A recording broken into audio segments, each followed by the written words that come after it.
Welcome to Athletes and Entrepreneurs, the Alumni Journey. I'm Rob Finkelstein, founder and CEO of Alumni Direct, where we've created a platform for athletes and other alumni to network and connect within their alumni communities. And we've done this show to teach and inspire athletes that there's life after sports. We interview former collegiate and professional athletes, and we talk about their journey into entrepreneurship, business leadership, but just giving hope to other athletes that you're not just a football player, a baseball player, a runner. You're a person, and that's what this show is about. So we're so fortunate today to have Bo Dean Sanders. How you doing, Bo? Rob, good morning. How are you? Thanks for having me. You're welcome. It's a true pleasure. So Bo played football in college. He started at Cheney University, and then ultimately he transferred to Villanova. And I know I went to University of Delaware. Not sure when you were playing if you played Delaware, but that's a different topic for another day. Once he graduated, he got into sales marketing, which is I think, and we'll talk a little bit about athletes going into that field. But ultimately today he's a motivational speaker. He's an author. He's a TV host. So you're doing a lot. My head's spinning. Everybody says you got to do a book. I don't know if I ever have time to do a book. I like to listen to them on audio. So let's jump into it. So growing up playing sports, talk about how that shaped you from playing sports as a youth going into college. Rob, that's a great question. And I'm probably going to answer this question in a unique way because traditionally, most folks, guys and gals, will say they've started at an early age, right? I did not. My mom did not want me playing sports at all. I saw my brother, who was 1 year older, stay after school in elementary school to try out for the basketball team. So the very next day, I decided to stay, and my mom walked all the way to the elementary school and pulled me, and I wrote about this in my book. She pulled me off the court, didn't introduce herself. Imagine if a grown-up now in today's world walked on a basketball court in practice and just pulled a kid off without introducing his or herself, right? It would be chaos, right? Oh, no doubt. But that's what my mom did. She walked on the court, grabbed me, pulled me off the court, and the coach yelled out, ma'am, excuse me, ma'am, what are you doing? And she looked at the coach with her stern voice and said, and pointed at my brother, who's literally 1 year older. She pointed at my brother and said, you can keep him, but this one's coming home with me. So and the reason she did it is because when I was born sickly, a sickly baby. I had jaundice. And so, I don't know how I got it, whatever, but it took me a while as an infant to get over it. So it stunted my growth. I was smaller. My youngest sister, who was also a year younger, was taller than me as I got, from, 6, 7, 8, 9 years old in that time frame. But eventually my uncle, my mom's youngest brother, one summer came to our house and almost got into a fist fight with my mom to convince her to allow me to play sports because I kept hounding my uncle. Every Thanksgiving, every Christmas, I would hound him because we would all meet at my grandmother's house, right, for those special occasions. And I would hound my uncle and say, dude, it's not fair that my brother gets to do whatever he wants, but I can't. So eventually, in junior high school, nowadays they call it middle school, eventually my mom allowed me to try out for football. And it was the greatest thing that ever happened to me because that was the only sport, not baseball, not soccer, no other sport. Football was it, for not basketball. It was only football. I grew up in Jacksonville, Florida. So I grew up with the Georgia-Florida football game in Jacksonville. They call it the world's largest cocktail party. Yep, I'm familiar. So that's what I grew up watching, big time SEC football. And so that's how I started. So it literally changed my life. Yeah, no, it sounds like it. And I'm sure, we'll talk a little too about just that whole DNA of athletes and the skill sets. And I'm sure that plays into a lot of. So once you went to college, again, you started out at Cheney University. Talk about And I always preface this on every podcast, and we talk about offline too, is that what kinds of things were they doing anything there, or when you went to Villanova regarding educating athletes on life after sports? Well, let's take a step back. I'll give folks more of the origin story. Sure. Um, I was lucky enough to get into college because when I graduated high school in 1983, I was not offered a scholarship. I was sent a letter of introduction by the South Carolina Gamecocks, the Fighting Illini, in Rawlins College for baseball, and I only played one inning of baseball in high school, Wow. literally, right? So I wasn't heavily recruited. I switched positions, so I know what it's like to be that athlete that gets switched from one position to the next because the coaches say, "Oh, we need you." At this position. So I switched from defensive back to offensive tackle because they needed me. I was the toughest kid on the team. They needed me to protect the blind side of our quarterback. And so that hurt my chances. My mom didn't know, you know, to hang in there and fight for me to stay in that defensive back position. So my sister and a few friends ended up getting me into Cheney University. And then I went from there and graduated not graduated. I was only there one semester. I'm sorry. And then I went to Villanova, visited Villanova for during Easter break, fell in love with it, and started in the fall of 1984. But while I was at Cheney, it was during the spring semester, January of '84 to May.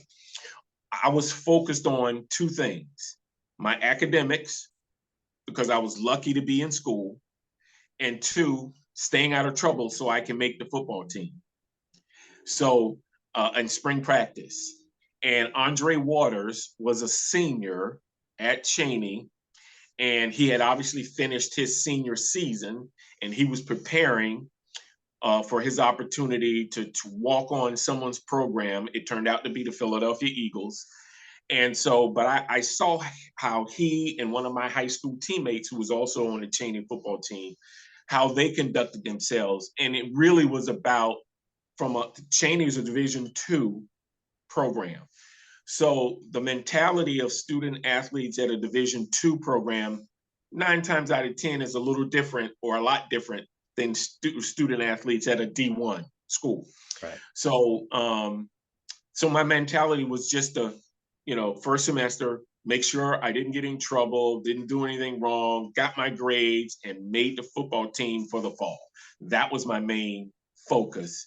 And then all of a sudden, Villanova walked into the picture because I visited Villanova for an Easter break and saw what a Division I program, football field, weight room, gym, athletic facility looked like. And that's even, and Villanova is on a small scale compared to Temple, was D1 at that time as well, or a Penn State, or a Maryland, right? Villanova ended up staying in the Division I AA level, which is similar to Delaware, Blue Yeah. Hen. Yep. Yeah, for sure. So yeah, and I think back then too, like I said, there was, I think athletes focus on the sport, which is understandable. But in a lot of the podcasts that I've done and talked to different athletes, they talk about it would have been great if they would have had some kind of like a workshop, or maybe like forced to take a semester where it really went through financial literacy and mental health and all the other things. And I think there's schools that are doing it more so today, but I think there's definitely a need for additional to that. So let's switch gears and talk a little bit about networking and connecting. So is that something that you did while you were playing, like just getting to building those relationships that would forge for your future? Oh, Rob, again, a great question. I write about it in my book. I was lucky enough to have a number of administrative personnel on campus who who played a major role in my development. And as you were talking, I knew exactly where I wanted to go with this. Mr. Billy McDonough Sr. Was our marketing director at Villanova. And he pulled me aside and had that conversation with me. And I write about it in the book. What happened was, real quick, I sprained my ankle really, really bad playing hoops. The gym, I mean, the dorm I lived in as a freshman had a cafeteria, a full-size Olympic swimming pool, and a basketball court and a chapel. Wow. At Villanova. Nice dorm. Nice dorm, right? Yeah. And so that's one of the reasons I transferred. And so we were playing hoops, pickup ball in the gym late one night, like literally 2 a.m. Sprained my ankle really bad, fractured it, had to get a cast on it, 6 weeks, 7 weeks, that kind of thing. Once I came out of it, I was told to slowly work my way back into, playing pickleball. So one night after I received my physical therapy, I purposely hung out in the gym, thought I was waiting till everybody left. It was during the winter time. And I thought I was the only one in the gym. And I'm sitting there and I'm like, you know what? I'm gonna go up and dunk this basketball. I went up to dunk the basketball. And all of a sudden, my confidence rose. I was like, okay, I can jump off this foot, then this ankle. All of a sudden, I hear, Bodine, come here. And I turn around and look, and it's Mr. McDonough, because his office was on the second level.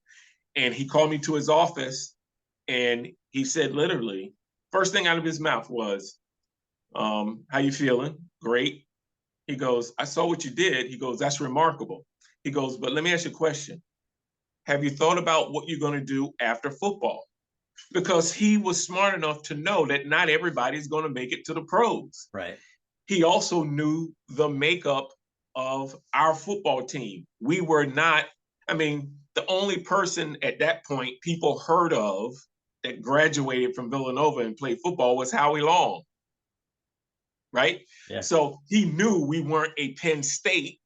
He knew that all the pro teams weren't going to be coming and flocking to our school. So he had that conversation with me, and we literally had a conversation. And he talked about sales and marketing, using your personality, what you're going to have to do when you approach your senior year. You're going to have to go to the career development. They're going to help you, draft your resume and do all the things you need to do. They're going to help you set up interviews where you can get interviewed. He talked about that with me at the end of my freshman year, right? And he kept talking to me about it because his son was very good friends with a basketball player, and his son ended up coming to Villanova.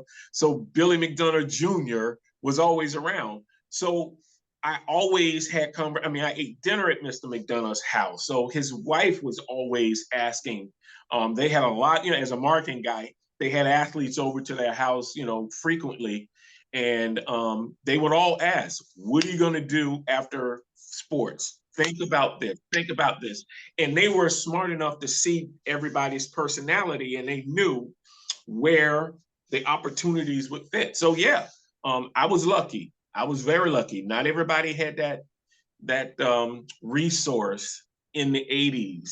And I'm sure other athletes across other universities and other schools had it, but I was lucky. I had that because I didn't have a role model back at home when I was younger talking to me about that, right?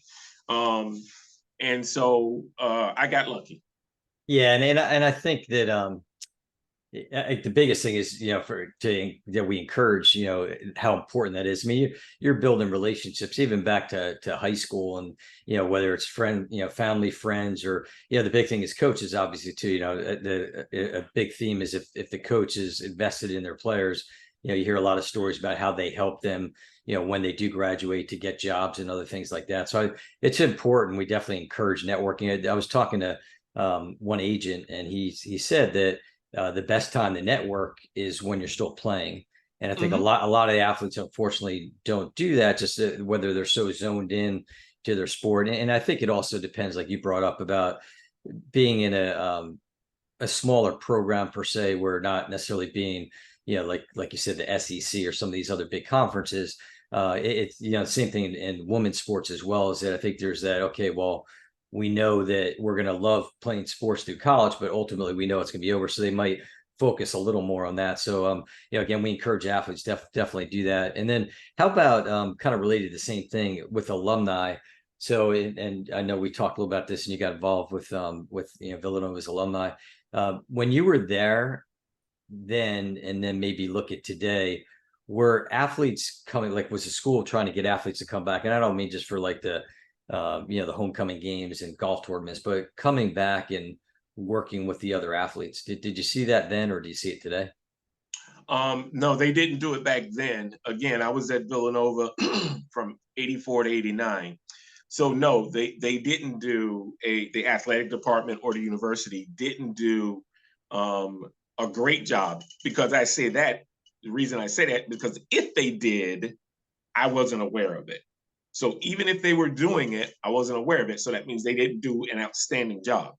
Um, so no, but again, I had great mentors and folks around me who were constantly, pointing me in the right direction, having conversations.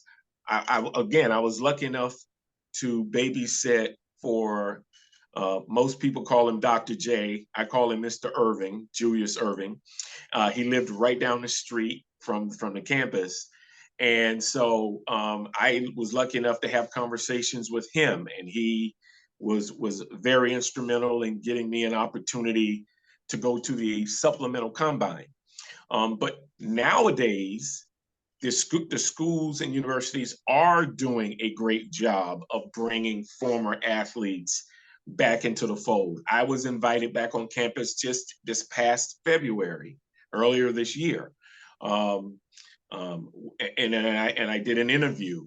I've the university has done. I was interviewed by the communications department, where they create our monthly excuse me, monthly newsletter.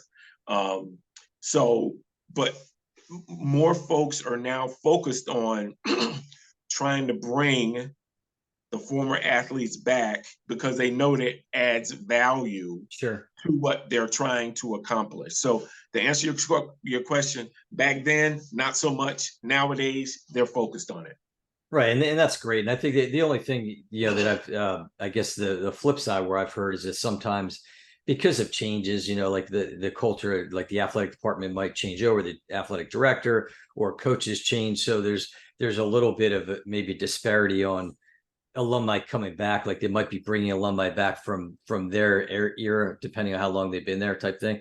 But it's important. I mean, I think it needs to be encouraged, because I think when the athletes see alumni coming back, and like I said, not just for the camaraderie, but more to kind of guide them and mentor them, I think it's a really good thing. So let's switch topics here. And this is something that you didn't face when you were playing. I didn't, when I was running at Delaware, it wasn't. But let's talk a little bit about NIL, name, image, likeness, and just give me your thoughts, positive or negative, or both. Oh, I listen. You're talking to a guy again. I wrote it. My memoir is about my college experience. The way I structured my memoir, there are 7 chapters, 42 topics. 42 topics It's that a I lot. cover. I cover a lot. And it's not just because of my jersey number, right? Um, you're talking to a guy that was not on full scholarship. Villanova was not an inexpensive school to attend. I had to work study. I had to get loans.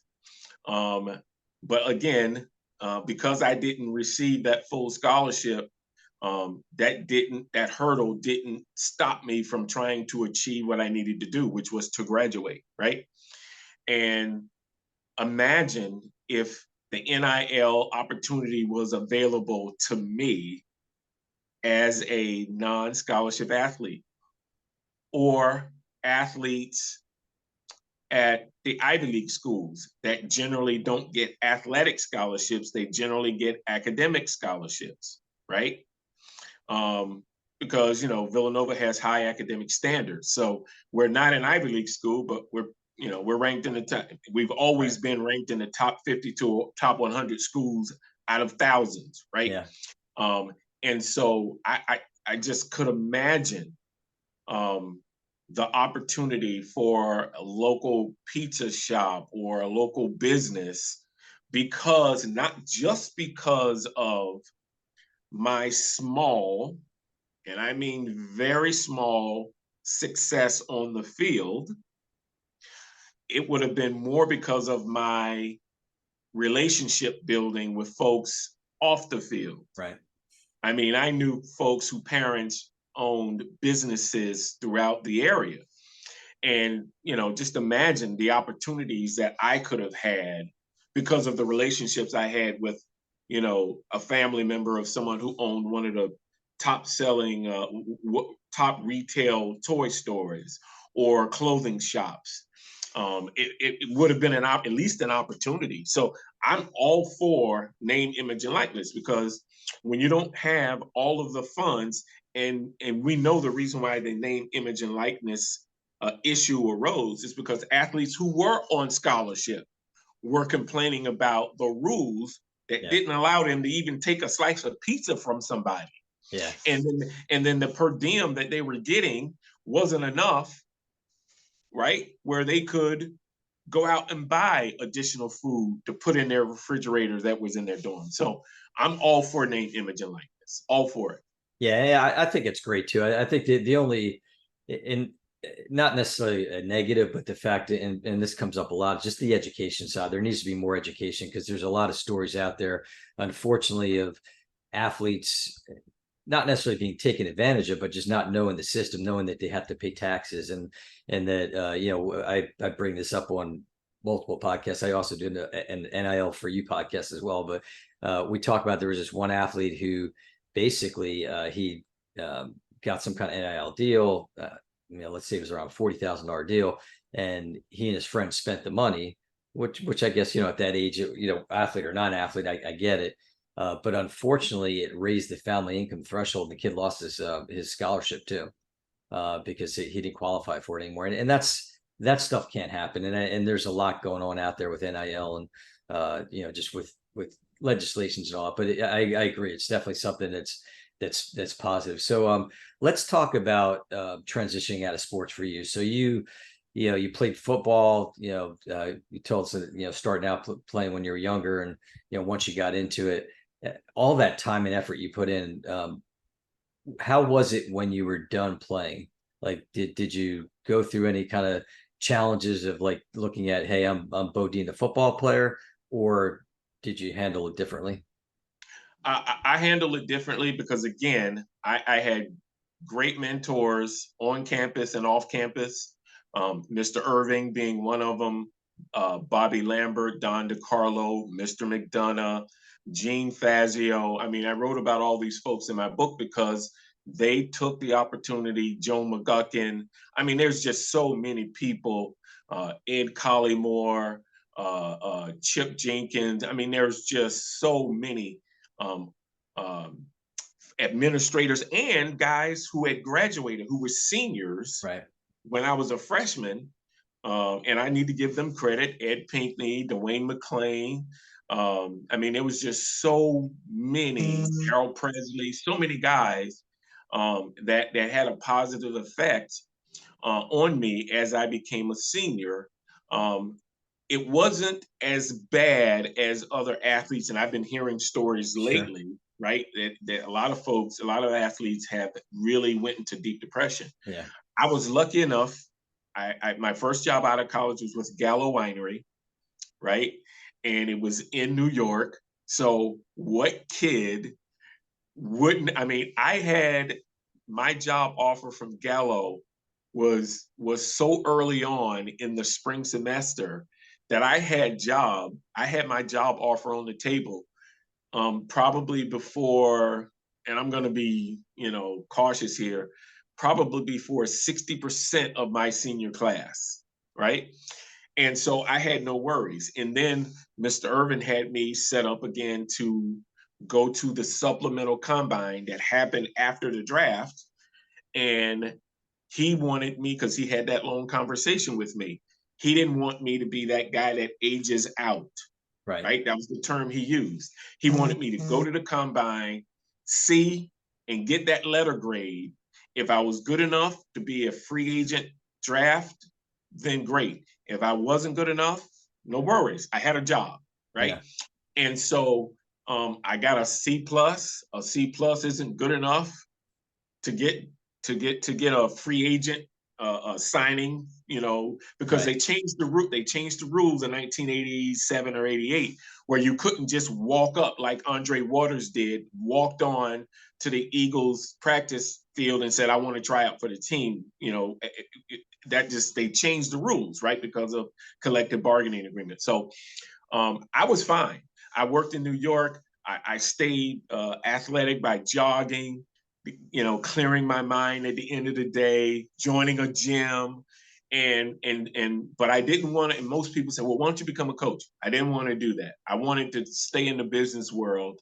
And I did, and I lived in New York for 4 years. So I didn't have it as bad, but I still dealt with some hurdles later on, because things didn't go as well as I had hoped, meaning I was comparing my level of success to other teammates and other folks, and that was wrong for me to do. But now I'm on the right path, the path I needed to be on. Luckily, Howie Long gave me the advice to put my story on paper, and I'm in this to the end. That's great. And any other, like, just maybe a couple of words of advice for some of the athletes that might be struggling? Yeah, I talked about this when I got interviewed at Villanova in February during Black History Month. They brought about 30 folks back from different periods, and I was one of the folks that they brought back from the 80 time period. And I would say to former athletes, current athletes, reach out, don't hold it in, right? In today's world, technology allows you to touch base with any and everybody instantly. Don't be afraid to at least make contact with someone, right? Make contact with someone. They will then take the conversation and lead you. And if they don't, contact somebody else. But just reach out. Anytime someone reaches out to me that's a current student athlete or recent former grad, I at least follow up, right? I follow up because you never know what they're looking for and what they might need, right? And then there are organizations, but also on campus. Nowadays on campus, like when I was in school, Rob, when you were in school, we didn't have psychiatrists and therapists No. and all kinds of folks on campus. Nowadays, they do, Yeah. right? They have them within the athletic department, Yeah. right? So there are so many resources that are available for student athletes, currently and former. Reach out, find a way to just pick up the phone or send that email or send that text. Somebody will respond and make contact and see where it goes. Yeah, no, I agree, and that's definitely some great nuggets there, and the key is reaching out, because like we talked about all along, we've talked about at the beginning, it's just it's a major issue today, whether it be from a mental health perspective, financial literacy, and there's people that want to help, so definitely reach out. So let's talk about what you're doing today. Now, I know we could probably talk for hours, so we're gonna do the Reader's Digest version of because again, like I said from the beginning, this is the Bodine commercial, but we'll keep it quick. Of just talk about your book a little bit, and then the motivational speaker, and then ultimately how people can find you. Well, thanks. I appreciate that, Rob. I mean, it's easy. I'll just quickly hold my book up so people can see it. Make sure it's easy. I'm the author of a memoir about my experience specifically in college. And again, Howie Long was the first person to advise me to put my story on paper. And don't let the title fool you. The subtitle is really the key. The title is Race Against Race, subtitled My Journey of Diversity and Inclusion Through Sports.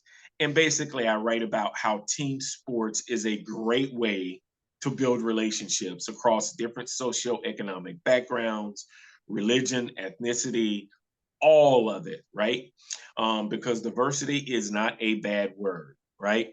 We all um, are actively participating in diversity every day, from the type of clothes we wear, the type of cars we buy, I mean, the type of food we eat. It's really just that simple, folks. It's not a big deal, right? So when we talk about relationships, which we're talking about, right? That's what I write about. I write about how I was able to build great relationships, and those relationships are 30 to 40 years old, right? And sports is a great vehicle for that. Yes, football is a little different because there's generally 75 to 125 guys on a team. You're not going to be personal best friends with all of them. Right. But because you have that thing in common and that time period in common, once you do reconnect, it's going to be a great feeling. So I'm a motivational speaker. I produce and host a local nonprofit TV show that's a community access network where I talk about basically relationships. I talk about DEI from a positive perspective. I interview leaders in the community, business leaders, nonprofit, folks from the public safety space, especially the sports space. I need more folks in the sports space, and that's why I'm having conversations with you and Tim and other folks that are in the sports space, because I think sports is a great vehicle and a great example to talk about building relationships, talking about the word team and what it really means, Yeah. communication and all those things. So leadership. So we know all about it as former athletes. We all retire. Most folks retire when they're after high school. Some are lucky enough again to retire after college, and then a very small select few were lucky to retire after the pros. But once you get that experience as an athlete or working in the business, Yeah. you don't have to just be an athlete. You can work in the business because you love athletics. You understand what relationships are all about. And so those are the things, that's the lane that I'm in, positive lane. You can find, I have a website, BodineSanders.com. I'm on social media, Facebook, LinkedIn, Instagram. I got to do a better job with those newer, You and me both. like TikTok. I'm even not on there, but I'm easy to find, and I'm open, always open to having a conversation and sharing my experience, my positive experience and positive perspective with folks, corporate wise or student athlete wise, or just students, right? Because I was a student before I was a student athlete.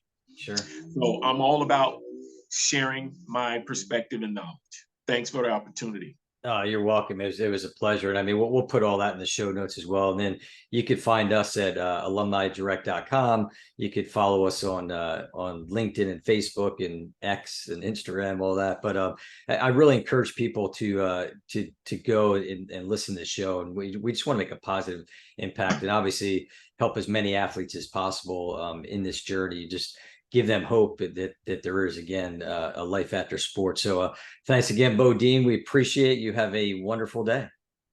Thanks, you, Robert. Appreciate it. One more thing, they can find my book on Amazon or Barnes and Noble, any of the online retailers. Okay, great.